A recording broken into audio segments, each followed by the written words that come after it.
noite, irmãos. Paz seja com todos, amém. Abra comigo a sua Bíblia no livro de Gênesis 3:16. E diz assim: E a mulher disse: multiplicarei sobremodo os sofrimentos da tua gravidez, e em meio de dores dará à luz filhos, e o teu desejo será para o teu marido, e ele te governará. E a Adão disse: visto que atendestes a voz da tua mulher e comeste da árvore que eu te ordenara não comesse, maldita é a terra por tua causa. Em fadigas obterás dela o sustento durante os dias da tua vida.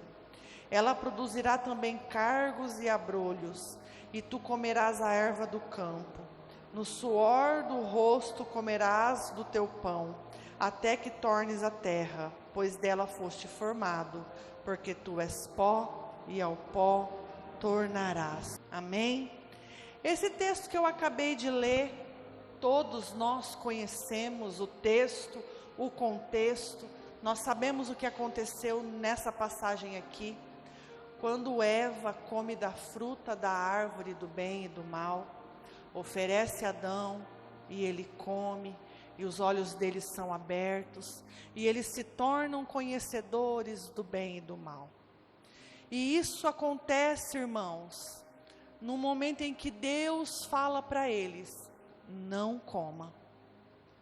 Esse texto que eu acabei de ler foi o resultado da desobediência de Eva e Adão. E quando tudo isso acontece, o pecado entra na terra, começa a partir daí as dores, os sofrimentos, as labutas, as fadigas, os cansaços, tudo por causa da desobediência de Adão e Eva. Adão e Eva têm 2 filhos, Caim e Abel, que todos nós também conhecemos, que está lá no próximo capítulo, Gênesis 4, a partir do versículo 8, que eu quero ler com vocês também. Disse Caim a Abel, seu irmão: vamos ao campo. Estando eles no campo, sucedeu que se levantou Caim contra Abel, seu irmão, e o matou. Versículo 9.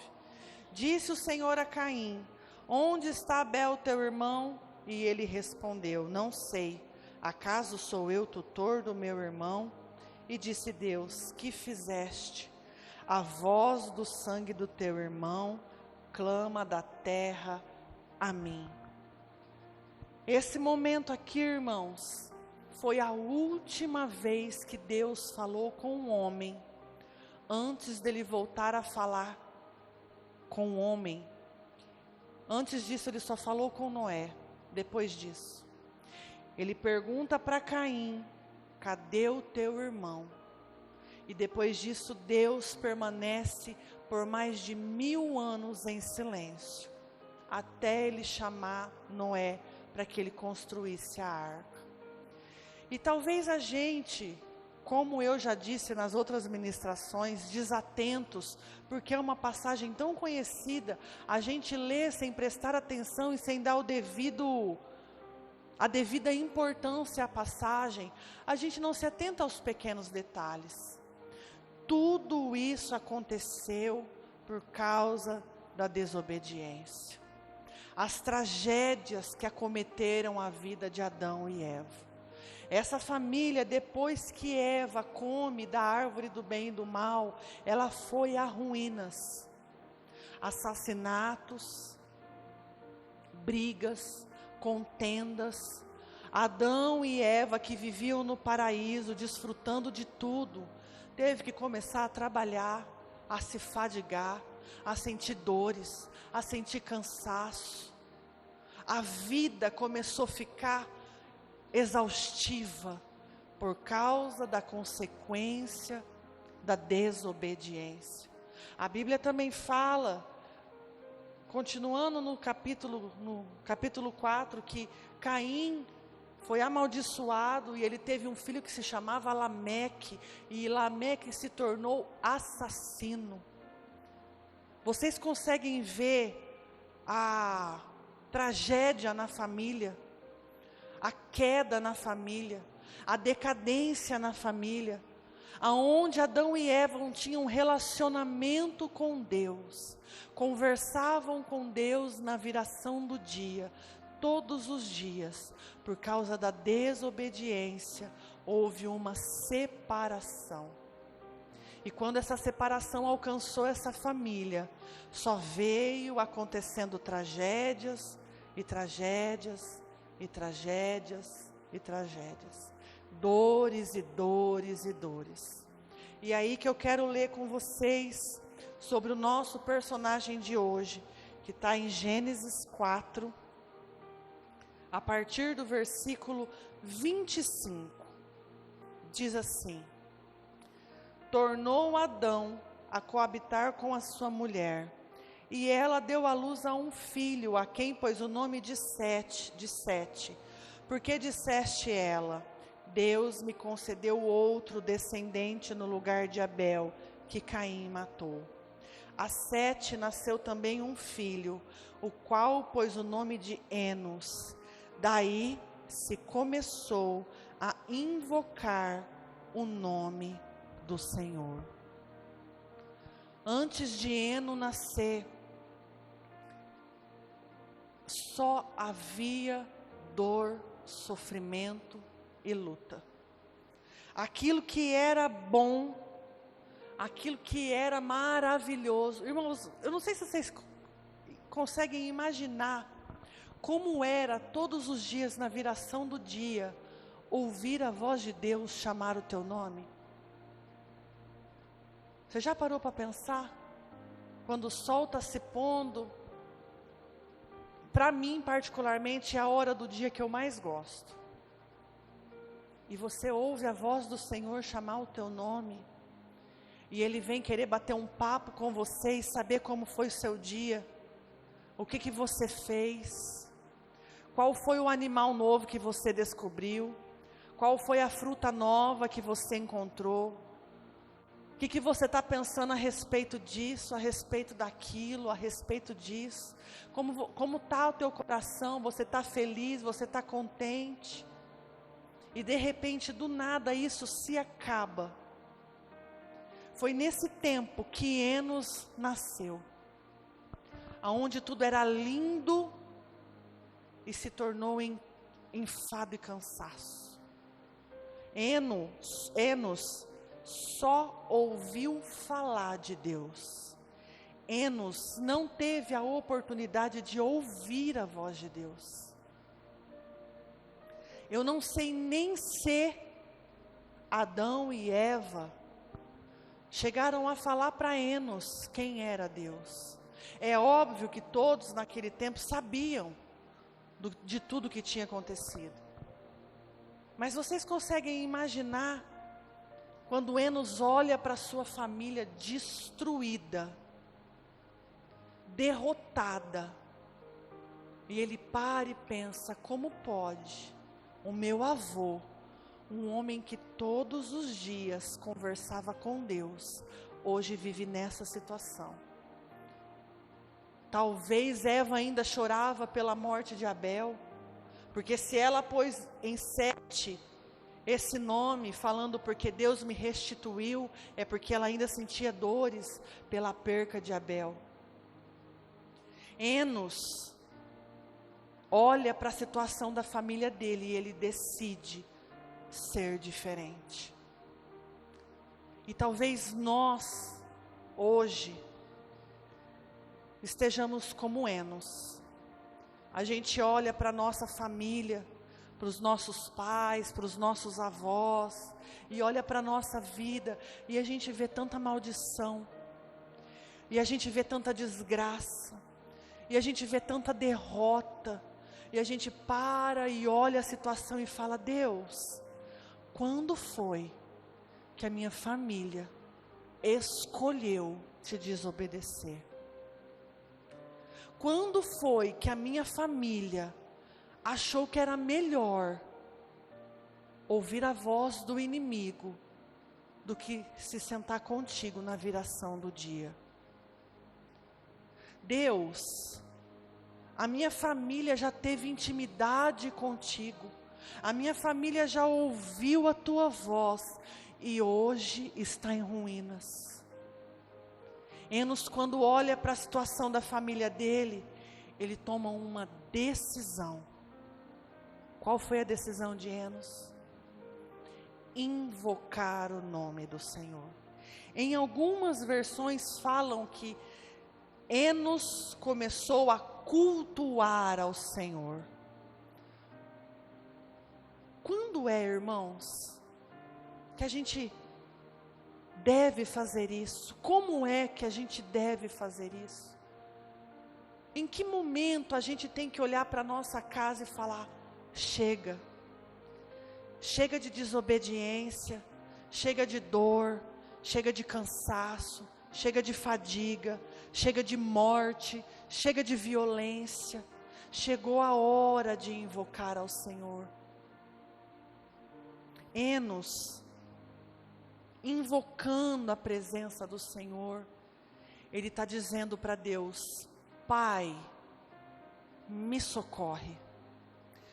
O significado da palavra invocar no dicionário é chamar por auxílio, pedir proteção, clamar por forças divinas. Eu imagino que o tempo em que Enos nasceu estava muito pior do que quando Caim matou Abel, de quando Lameque cometeu o assassinato.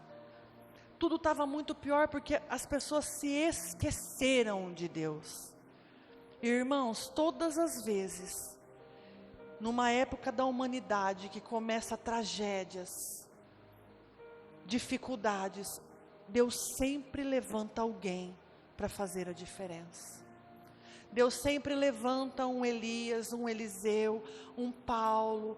Deus sempre levanta um Noé. Deus sempre levanta alguém para fazer a diferença. E eu acredito que nós estamos vivendo um tempo em que Deus quer nos levantar. Eu já comentei isso uma vez na célula, a gente falando sobre os nossos antepassados, sobre aquilo que a nossa família fez, e as marcas que isso deixou em nós, na nossa família, coisas que os nossos avós fizeram que hoje a gente ainda vive. E eu comentei na célula assim que nós, daqui 100, 50, 80 anos, seremos os antepassados. Nós seremos as pessoas de quem os nossos netos falarão. E o que os nossos netos vão falar de nós? O que os nossos bisnetos vão falar de nós? Que legado que nós vamos deixar para a nossa geração, irmãos? Porque eu tenho certeza absoluta que se cada um aqui tiver a oportunidade de falar uma coisa do seu avô, do seu pai, com certeza vai haver: o meu avô era um alcoólatra, a minha avó abandonou o meu avô e deixou ele com 11 filhos, os meus tios foram assassinos, eu tive tias que eram usuários de drogas, que fugiram de casa, que foram moradores de rua. Eu não sei porque eu não conheci o meu pai. Eu não sei porque eu não conheci minha mãe. É ou não é, irmãos? Enos vivia isso. As mesmas tragédias que nós enfrentamos, Enos enfrentava. Tragédias familiares. E é a nossa vez, chegou a nossa vez de mudar a história da nossa família. Como? Invocando o Senhor. Como que nós invocamos o nome do Senhor, irmãos? Como? Como funciona isso? Como que é invocar o nome do Senhor? Em que momento eu preciso invocar a presença do Senhor? quando a gente sente necessidade dele. E quando que é que a gente sente necessidade dele? Todo dia. Quem não sente a necessidade do Senhor, está morto. Em Mateus 5,3 diz assim: bem-aventurados são os pobres de espírito. Em algumas versões vão falar humildes, porque deles é o reino dos céus. Quando a Bíblia fala de pobres, nesse versículo aqui, de humildes, ela não está falando de pessoas que tenham necessidades financeiras. Mas são pessoas que, apesar de terem tudo o que precisam, não reconhecem que precisam da presença de Deus. E é nessa hora que nós temos que invocá-lo. Quando nós temos necessidades dele. Nós precisamos da graça, irmãos, todos os dias. Às vezes a gente pensa que eu não orei hoje, eu não orei ontem, eu não orei faz 7 meses que eu não oro. Nem lembro a última vez que eu li a Bíblia, ou eu só leio a Bíblia aqui no telão e eu nem trago a minha Bíblia, eu leio ali porque é muito mais fácil. Eu não preciso de Deus, mas não é assim. A gente vive sem um carro, a gente vive sem viajar, a gente vive sem se casar, a gente vive sem filhos, a gente vive sem ter uma casa própria o resto da vida, mas nós, nenhum de nós tem a capacidade de viver sem a presença de Deus. Nós temos que invocá-lo, irmãos. Nós precisamos invocar a presença do Senhor. Sem Ele, nós morremos. Sem eles, nós somos como Adão e Eva, quando pecaram. Quando permitiram que o pecado entrasse no mundo. Tudo é cansaço, tudo é enfado, tudo é fadiga, tudo é dor, tudo é sofrimento. Tudo, para a gente conseguir pôr os nossos filhos numa escola boa, a gente tem que fazer hora extra, a gente tem que se sacrificar, a gente tem que cansar o nosso corpo, a nossa mente. Para a gente conseguir fazer uma viagem no final do ano, a gente tem que abrir mão de tantas coisas, é tanto sofrimento, é tanta luta, irmãos. Tudo é difícil. Pelo menos para mim, nada chegou de mão beijada.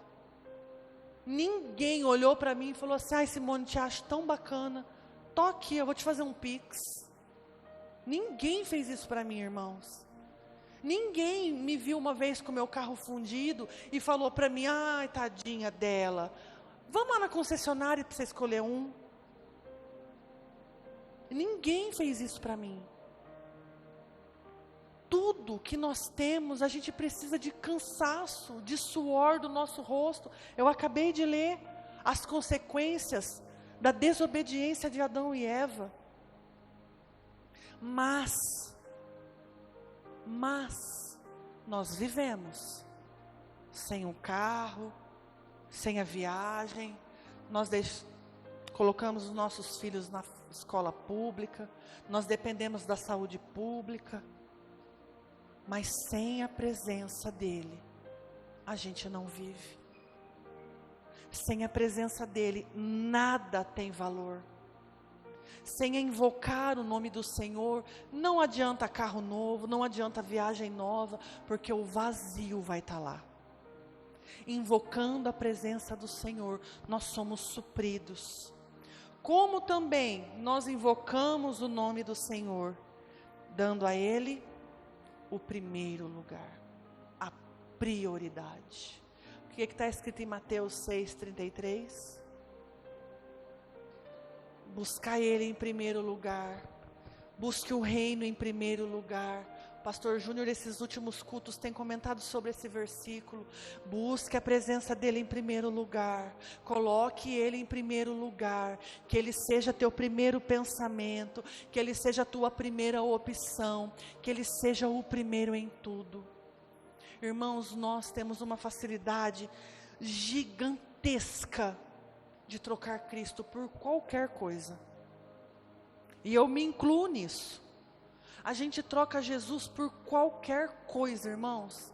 A gente troca Jesus por 10 minutos a mais de sono. A gente troca Jesus por um picolé. A gente troca Jesus por um filme no cinema. A gente troca Jesus por um pedaço de pizza. A gente troca Jesus porque a gente não entendeu esse versículo. A gente não entendeu que é Ele em primeiro lugar. É o reino dEle em primeiro lugar. Às vezes a gente interpreta errado e a gente fala assim, então buscar Jesus em primeiro lugar é vir ao culto no domingo. Não, irmãos, não é isso. É Ele ter mais valor que as coisas. É Ele ter prioridade quando a gente sofre e precisa de ajuda, é para Ele que a gente recorre. Quando a gente está doente, é nele que a gente busca cura. Quando a gente precisa de paz, é nele que a gente encontra. Buscar o reino de Deus em primeiro lugar é falar, Senhor, eu quero isso. Mas se o Senhor não me der, a tua presença me basta. É entender que é dele, por ele e para ele a nossa vida, o nosso respirar, o nosso acordar, é para Ele. São dele todas as coisas. É entender que o reino dele tem que ser estabelecido em nós. O que a oração do Pai Nosso diz? Venha o teu reino. Pai nosso que estais nos céus, santificado seja o teu nome. Quando a gente fala, venha o teu reino, a gente está dizendo, Pai, Senhor, estabeleça em mim o teu plano. Eu quero viver aquilo que o Senhor tem para mim, o teu reino em mim. Mas a gente ora, Pai, faça a minha vontade, cumpra o meu querer, seja feito aquilo que eu preciso. Pai, que mané teu reino o quê? Que perdoai aqueles que me ofendem o quê? Eu quero, Pai, eu preciso. Derrama sobre mim as bênçãos, Pai. Derrama sobre mim prosperidade, não é isso. O que é viver o reino de Deus? Colocar Ele em primeiro lugar. Viver para Ele, ser dEle. Colocar Ele acima de todos e de todas as coisas. Como nós também podemos invocar o nome do Senhor, sabendo que quando Ele nos ouve, quando nós o invocamos, Ele nos ouve. Ele está perto. Abra comigo em Isaías 55:6. Buscai ao Senhor enquanto se pode achar, invocai-o enquanto Ele está perto. Você não concorda comigo que quando tem a palavra enquanto, é porque existe um tempo? Enquanto Ele está perto, porque vai chegar uma hora que a gente vai invocá-lo e Ele não vai estar mais. Que a gente tem que buscar enquanto a gente pode o encontrá-lo. Nós temos essa oportunidade, irmãos, de invocá-lo enquanto Ele ainda está perto. Talvez a gente enfrenta tanta luta, tanta dificuldade, que parece que o Senhor abandonou. Parece que Ele está longe, parece que Ele não escuta, parece que Ele não vê, parece que nada muda, mas Ele está perto daqueles que o invocam. Ele conhece os nossos gemidos inexprimíveis. O que são gemidos, irmãos? Gemido é aquela dor que a gente, aquele som que a gente faz lá dentro, não é? Quem ouve o som que está aqui dentro? Quem está longe ou quem está perto? Ele ouve os nossos gemidos inexprimíveis. Ele recolhe cada lágrima nossa. Por quê? Porque nós buscamos sabendo que nós podemos encontrá-lo, sabendo que Ele está perto daqueles que o invocam. Ele está perto de nós. Não é difícil invocar o Senhor. Talvez quando ontem eu presenciei uma cena, a pessoa ela estava bem atribulada, tinha algumas coisas acontecendo errado, e eu prestando atenção nela.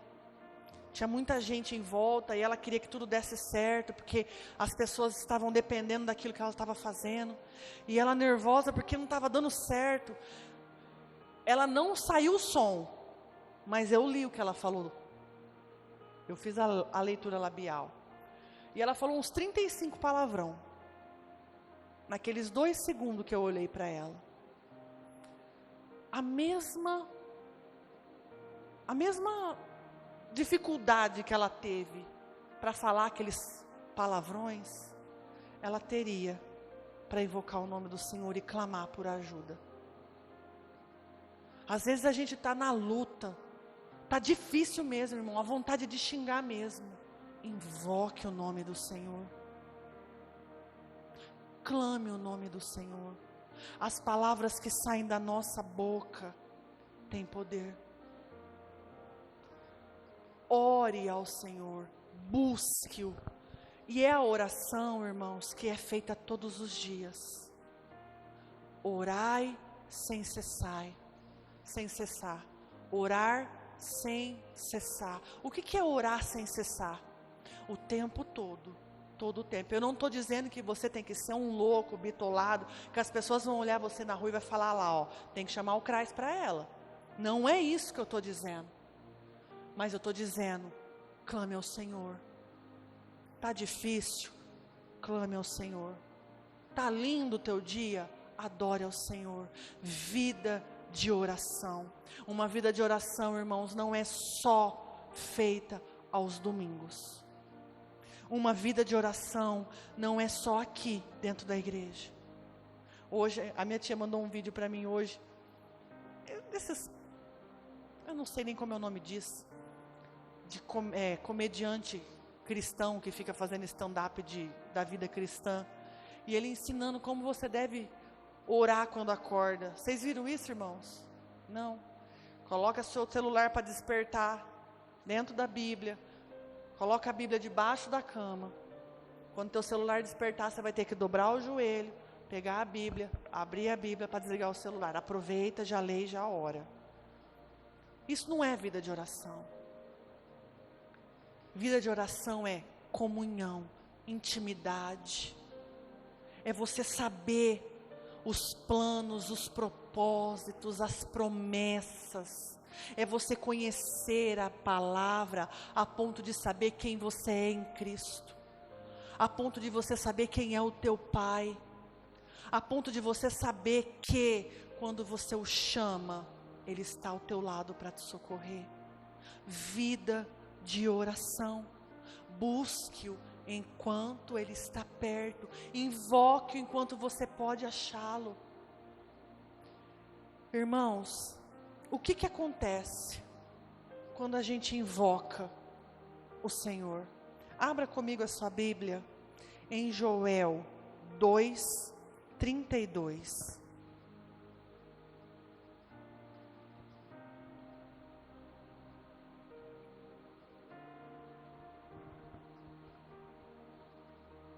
E há de ser que todo aquele que invocar o nome do Senhor será salvo.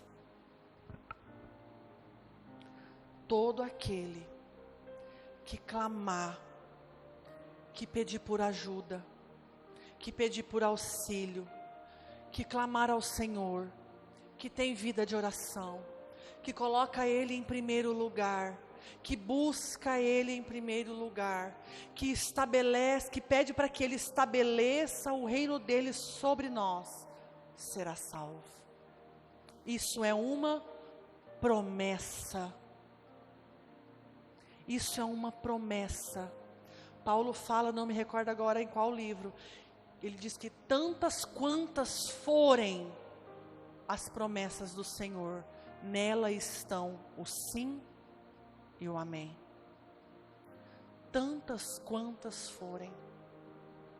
Quando nós clamamos, invocamos, chamamos, nós seremos salvos.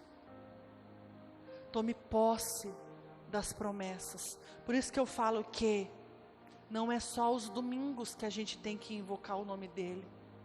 Se nós não conhecemos a palavra, como que nós tomamos posse daquilo que é nosso?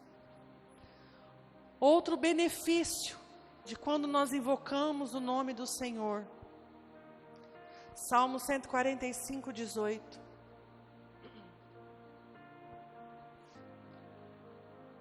Perto está o Senhor de todos os que o invocam. Ele está perto de nós. Eu acabei de falar, mas eu vou falar mais uma vez. Porque vocês conseguem imaginar qual é o benefício de ter o Senhor por perto todos os dias? Quando nós temos Deus perto de nós, nós não caímos nas ciladas do inimigo. Quando o Senhor está perto de nós, Ele nos livra do laço do passarinheiro, da peste perniciosa, da seta que voa de dia. Ele nos salva, Ele nos guarda, Ele nos livra, Ele supre as nossas necessidades, Ele sara as nossas dores, Ele cura as nossas feridas, Ele nos coloca debaixo da sombra das asas dEle, porque Ele está perto. Um pai que está perto do filho, deixa o filho se machucar, deixa o filho cair, deixa o filho passar fome, deixa o filho passar frio, deixa o filho chorar. Ou um pai que está perto, a qualquer sinal de perigo, vai lá e socorre. Vocês conseguem compreender os benefícios de ter a presença do Senhor por perto? Quando nós o invocamos, Ele está perto de nós, irmãos. Não existe benefício maior que esse, de ter a presença de um Pai amoroso nos guardando, nos livrando. Enos entendeu todos esses benefícios de invocar o nome do Senhor. Enos compreendeu que a família dele precisava da presença do Senhor. Enos entendeu que Deus queria usá-lo para mudar a história de pecado, de desobediência.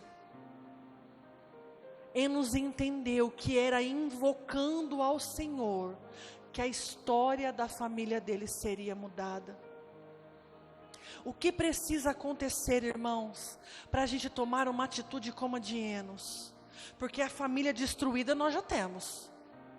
Os antepassados que vacilaram, nós já temos. Histórias tristes para contar, nós já temos. O que falta para nós despertarmos para invocar o nome do Senhor enquanto nós podemos achá-lo? Até quando nós vamos olhar para a nossa família e ver ela sendo destruída pela falta da presença de Deus?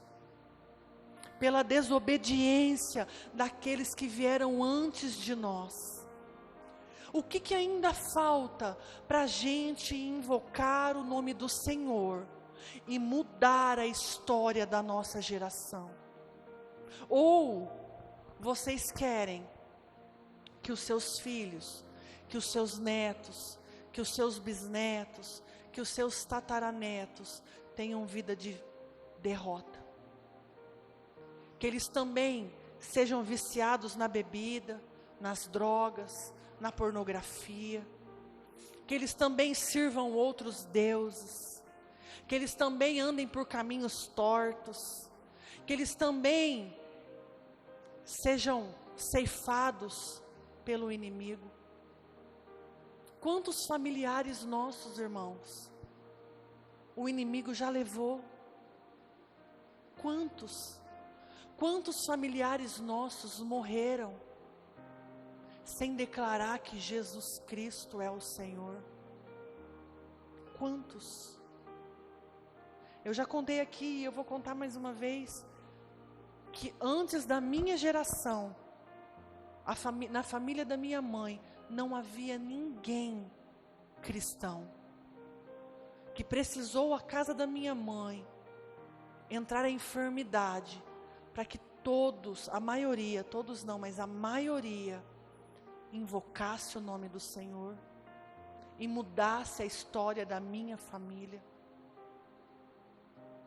Eu me lembro muito bem quando eu era criança, a minha mãe levando a gente na benzedeira, nem sei se é essa a expressão, mas para virar o vento virado, para fazer não sei o quê, fazia simpatia, é vassoura atrás da porta, é pimenta dentro do pote de sal grosso. E hoje a gente ainda vê a nossa família fazendo isso, e a gente acha isso tudo normal. Isso não é normal, irmãos. Deus nos levantou para fazer a diferença na nossa geração. Eu quero que daqui a alguns anos, os meus netos, os meus bisnetos, estejam em um altar como esse, falando que os avós deles foram os primeiros pastores da família.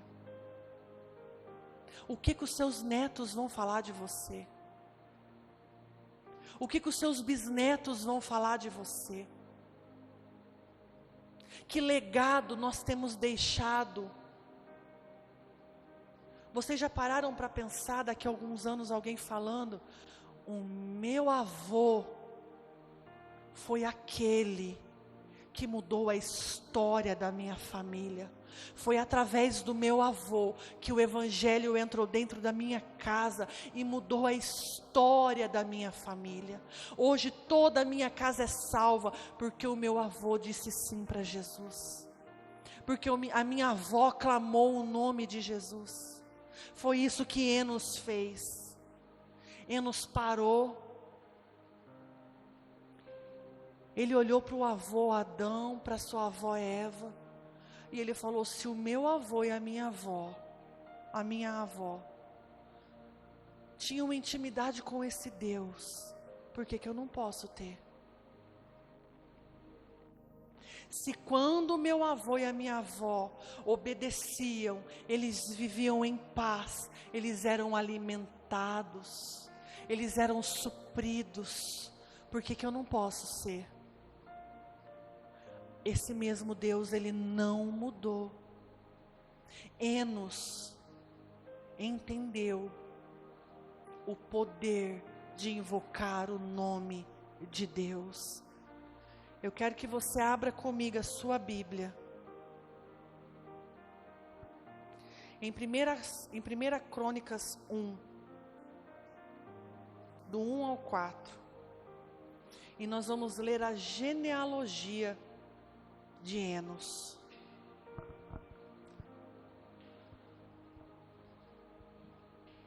Adão, Sete, Enos, Cainã, Malael, Jared, Enoque, Metusalém, Lameque, Noé, Sem, Cã e Jafé.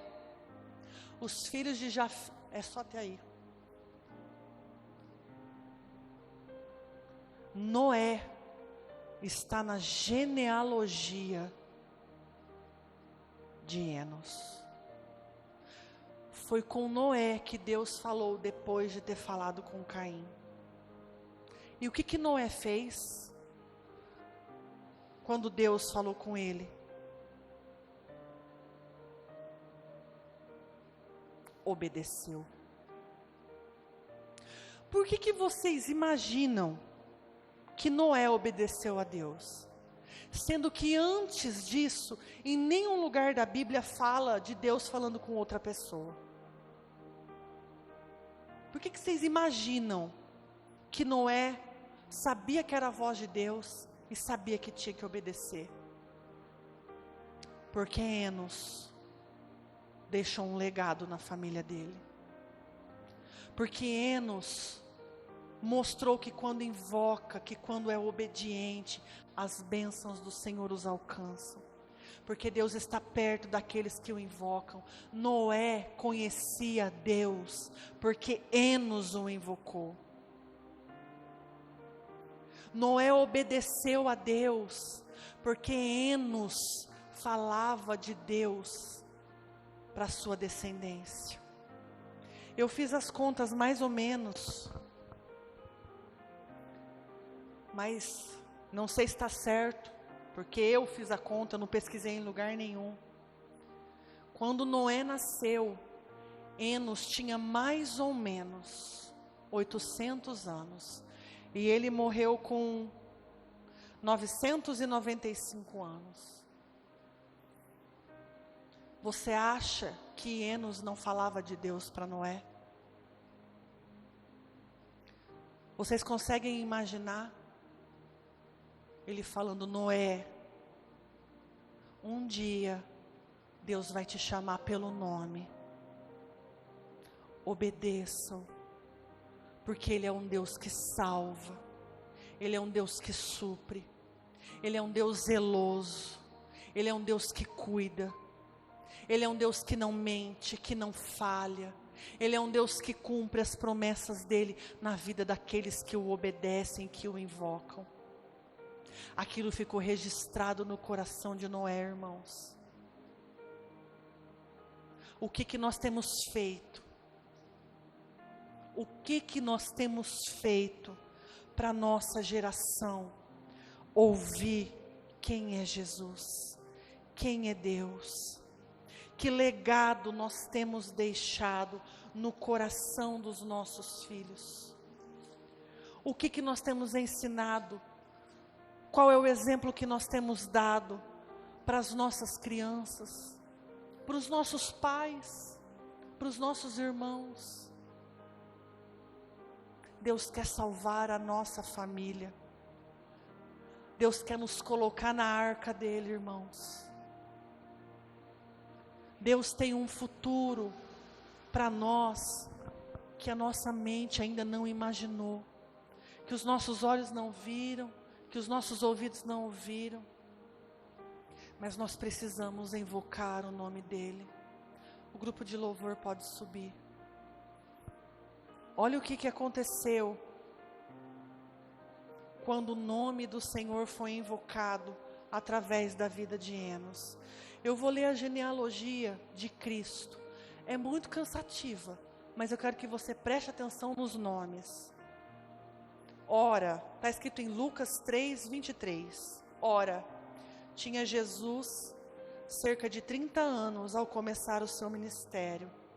Era como se cuidava, filho de José, filho de Eli, filho de Matate, Matate filho de Levi, Levi filho de Melqui, este filho de Janaí, filho de José, filho de Matatias, filho de Amós, filho de Naum, filho de Esli, filho de Nagai, Nagai filho de Maate, Maate filho de Matatias, Matatias filho de Simei, Simei filho de José, José de Judá, Judá de Joanã, Joanã de Reza, Reza de Zorobabel, este de Salatiel, filho de Neri, Neri filho de Melque, Melque filho de Ade, Ade filho de Cozã, filho de Almadã, filho de Er filho de Josué, Josué filho de Eliezer, Eliezer filho de Jorim, este de Matate, filho de Levi, Levi filho de Simeão, Simeão de Judá, Judá filho de José,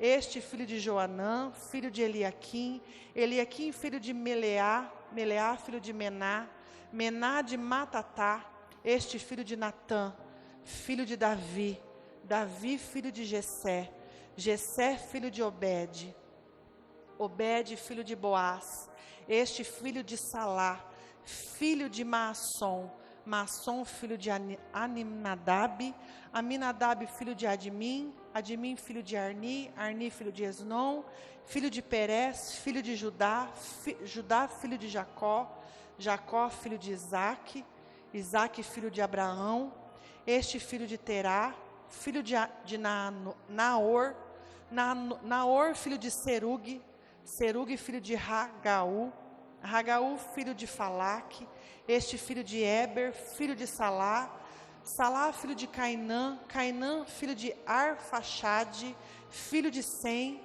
filho de Noé, filho de Lameque, Lameque, filho de Matusalém, Matusalém, filho de Enoque, Enoque, filho de Jared, filho de Malael, filho de Cainã, Cainã, filho de Enós, Enós, filho de Sete, e este filho de Adão, filho de Deus.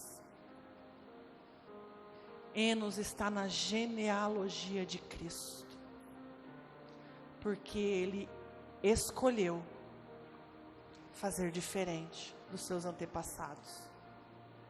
Ele escolheu obedecer a Deus, ele escolheu clamar, ele escolheu chamar, ele escolheu invocar, ele escolheu pôr Deus acima de todas as coisas. Que vocês entendam, irmãos, que quando você invoca, a história da tua família, da tua geração é transformada. O teu nome jamais será esquecido se você fizer a diferença na tua geração. Amém? Se coloque de pé. Peça para que o Senhor abra os teus olhos, como Ele abriu os olhos de Enos. Peça para que o Senhor faça você enxergar quem Ele é no meio do caos que existe no meio da tua família. Há esperança para aqueles que invocam o nome do Senhor. Amém? Irmãos, nenhum dos nossos será levado pelo inimigo, porque nós invocaremos o nome do Senhor. Amém? Glória a Deus. Quarta-feira que vem, quarta-feira agora, nós vamos ter o último culto deste mês, falando sobre os gigantes da fé, que são desconhecidos. Venha ouvir o que o Senhor tem para falar ao teu coração. Amém? Glória a Deus. Alguém viu quem ganhou a eleição? O coronel. Vamos orar, irmãos, porque nós sabemos que todo governo é instituído pelo Senhor. Vamos pedir para que Deus estabeleça o reino dele na nossa cidade e que use esse homem da maneira como ele deseja. Amém? Feche os seus olhos. Deus, nós colocamos a nossa cidade agora nas tuas mãos, Deus. E nós sabemos que foi o Senhor que escolheu o nosso prefeito, porque a tua palavra diz que todo governo é estabelecido pelo Senhor.